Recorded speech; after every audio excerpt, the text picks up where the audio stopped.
l'invité de MC Première. Hélène Yekawé, bonjour. Bonjour Michel. Membre du gouvernement chargé de l'enseignement. Merci Hélène Yekawé d'être avec nous ce matin.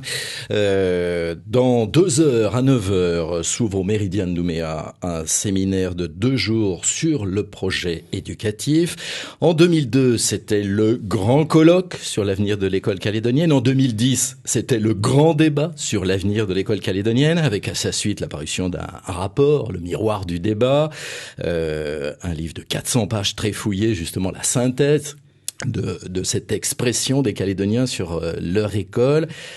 Ça y est, non, les Calédoniens se sont exprimés. Pourquoi organiser encore un nouveau séminaire ? Comme vous l'avez rappelé, Michel, il y a effectivement eu, je dirais, la réflexion des Calédoniens.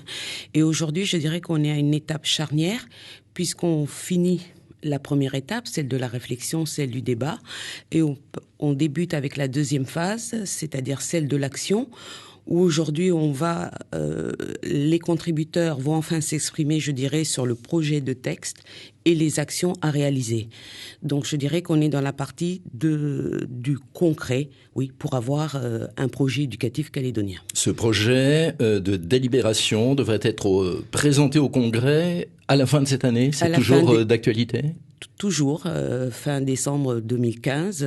Après, c'est le Congrès qui décidera. Mais en tout cas, on se fixe cette date-là, ce délai, à la fin de l'année ou au plus tard, début janvier 2016. Et l'idée, c'est donc d'élaborer enfin ce code de l'éducation ? Tout à fait. Ce projet de texte préfigure, je dirais, le code de l'éducation en Nouvelle-Calédonie. Mais il faudra encore être patient. Patient, non.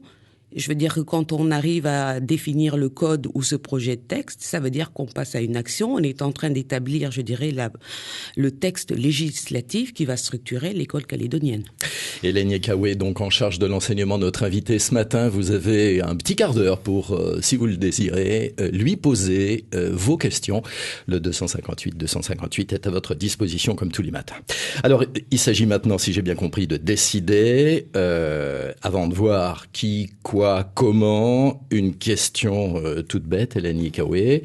Vous allez tenir compte de toutes les contributions, de toutes ces réunions, de tous ces groupes de travail qui sont succédés, on en parlait depuis 2002, notamment ce qui est compilé dans le miroir du débat là que j'ai en main, 400 pages, c'était complet, on avait presque tout dit là-dessus, non ?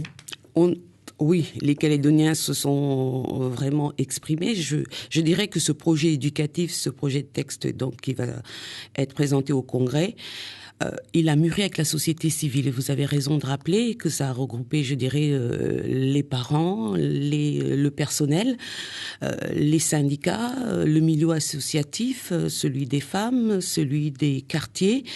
Je dirais toutes les personnes qui, de près, sont partie prenante de la formation, de la jeunesse et de l'éducation. Et aujourd'hui, on passe à la deuxième phase, c'est-à-dire à mettre en œuvre, je dirais, à organiser cette expression calédonienne en texte législatif. Donc ça, c'est quand même, je dirais, un pas important, capital. Ce sera donc l'ossature du projet éducatif et surtout, je dirais, les actions. Puisque dans ce projet de texte, il y a aussi la charte.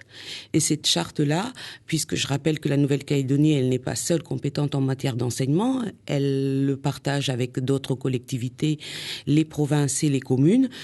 Et s'agissant des actions, on ne peut pas donc imposer à ces collectivités-là des choses. Donc il nous faut donc organiser. Il faut que les uns et les autres s'engagent sur ces actions et notamment les moyens. Vous cherchez un consensus finalement entre toutes les personnes qui sont de près ou de loin liées à l'éducation sur le territoire. Il y a nécessairement, je dirais, consensus ou tout au moins un engagement. Je dirais, et ça, c'est fort.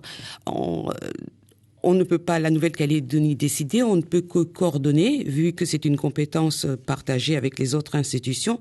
Et lorsqu'on décide d'une action qui sera prioritaire pour l'école, il est clair qu'il vaut mieux avoir le consensus, sinon ça va rester que des vieux pieux. et que l'action ne peut pas se concrétiser. Aujourd'hui, je dirais que les Calédoniens attendent, et aussi, je dirais, l'ensemble du personnel de l'école, ils attendent effectivement qu'on passe à des actions. C'est les actions qui vont traduire le projet éducatif. Parce qu'on pourrait définir, je dirais, le plus beau projet éducatif, mais si derrière il n'y a pas d'action, oui, ça reste du papier.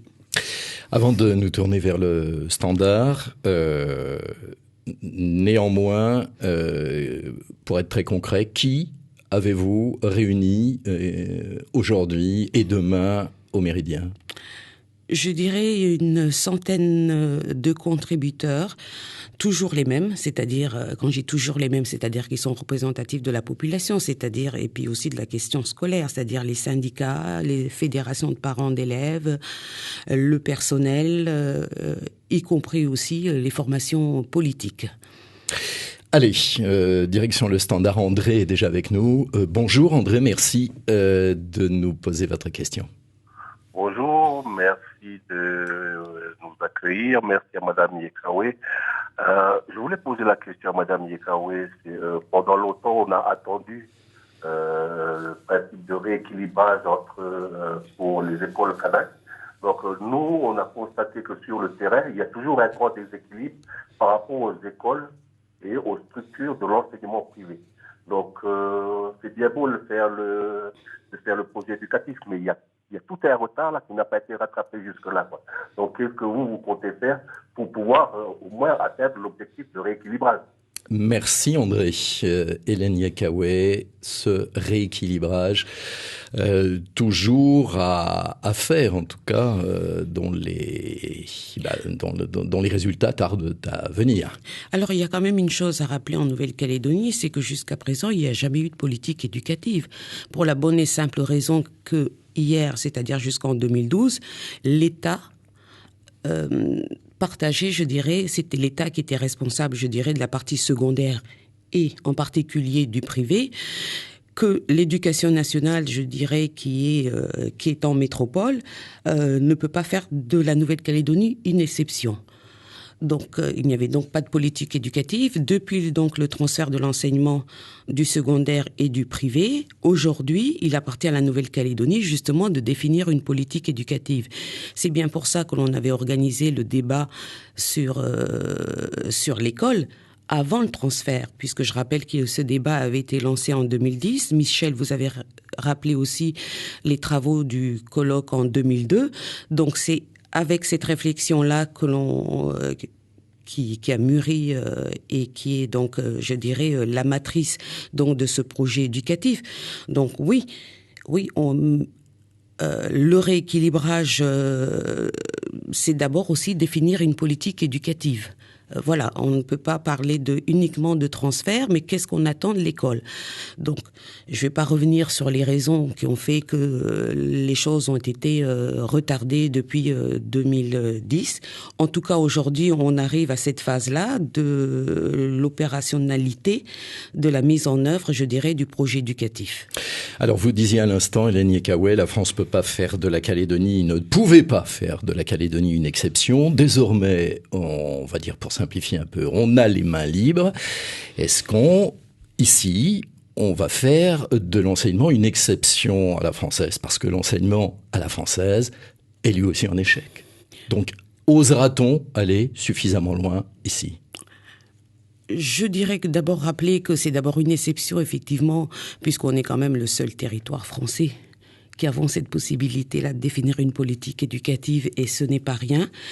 Et pour répondre aussi à André, je dirais qu'aujourd'hui, il appartient à la Nouvelle-Calédonie de mettre le curseur là où c'est important, là où les Calédoniens ont pensé que c'est nécessaire, et non plus là où la métropole a décidé de le faire.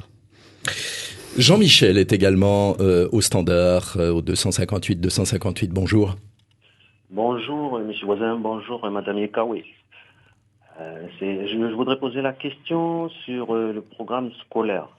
Est-ce qu'il serait possible d'intégrer dans le projet éducatif une prise en compte du handicap afin de sensibiliser la jeunesse calédonienne à partir des écoles primaires et jusqu'aux au collège, au lycée, parce qu'on fait du travail au niveau des associations, mais voilà, on se rend compte qu'on est toujours obligé d'informer la Calédonie sur le handicap. Et donc, est-ce qu'il serait possible d'intégrer cela à travers... parce que le handicap aussi donne de l'emploi. C'est pour dire aux jeunes aussi que les études, il faut y aller. Il y a des postes sociaux comme éducateurs spécialisés ou autres qui permet aux gens d'avoir du travail. Merci Jean-Michel, Jean-Michel, représentant du monde associatif, en tout cas de ce questionnement sur, en l'occurrence, la place du handicap. Alors écoutez, aujourd'hui, il faut le dire, la place du handicap, elle existe au sein de l'école, au primaire, mais également dans le secondaire. Donc, avec ce projet éducatif, on va améliorer les choses. Je rappelle qu'en Nouvelle-Calédonie, le discours sur l'égalité des chances et donc, je dirais, la réalisation sur le terrain et notamment la prise en compte aussi des handicapés ne date d'une dizaine d'années. On a l'impression que 10 ans, c'est beaucoup, mais à la fois, c'est peu. Donc, j'entends effectivement les parents dont les enfants sont handicapés. Il est clair qu'il faut améliorer les choses et le projet éducatif permet justement d'améliorer, mais aussi d'innover. Et surtout, il ne faut pas non plus leurrer, je dirais, la communauté éducative. C'est bien pour ça que tout à l'heure, je vous parlais de cette charte qui va permettre effectivement aux autres collectivités de s'engager et donc de définir des moyens derrière. Parce qu'il ne s'agit pas juste de dire qu'on prend en compte les handicapés. Et je vous dis aujourd'hui, avec dans les programmes, ce qu'on appelle les besoins éducatifs particuliers. Donc, les handicapés sont pris en compte, mais il faut améliorer effectivement la situation. De façon plus globale, on entendait ce représentant d'association, visiblement, quelqu'un qui milite, qui vit quelque chose hors du monde scolaire et qui souhaite qu'il y ait plus de passerelles, visiblement. Plus généralement, la place des parents dans l'école, que les papas et mamans croient en l'école, c'est fondamental, on l'a dit, on l'a redit. La France est à la traîne de presque tous les pays pour ouvrir l'école aux parents. Est-ce qu'ici, on pourra se donner les moyens d'enfin ouvrir les grilles et qu'il y ait plus de proximité? Écoutez, il y a à peu près 15 jours, le Congrès a adopté le statut des établissements publics, les collèges et les lycées de la Nouvelle-Calédonie. Et la place des parents est suffisante. Et la place des parents, effectivement, a été, je dirais, très marquée, puisque les fédérations de parents d'élèves ont contribué fortement, je dirais, à la rédaction de ce texte. Oui, et la place des parents est importante, je dirais, pour la réussite de l'école. Et vous avez raison qu'il faut ouvrir, je dirais, plus l'école aux parents. Il n'y a pas de tabou, on va parler de tout, disiez-vous. Oui, mais est-ce qu'on va oser écorner, voire changer les bases de la métropole, qui sont loin d'avoir fait leurs preuves là-bas? On va oser? Écoutez, en tout cas, ce séminaire-là, sur les 2 jours, il s'agit donc de demander à ses contributeurs, oui, effectivement, d'oser, d'innover, de ne pas se limiter.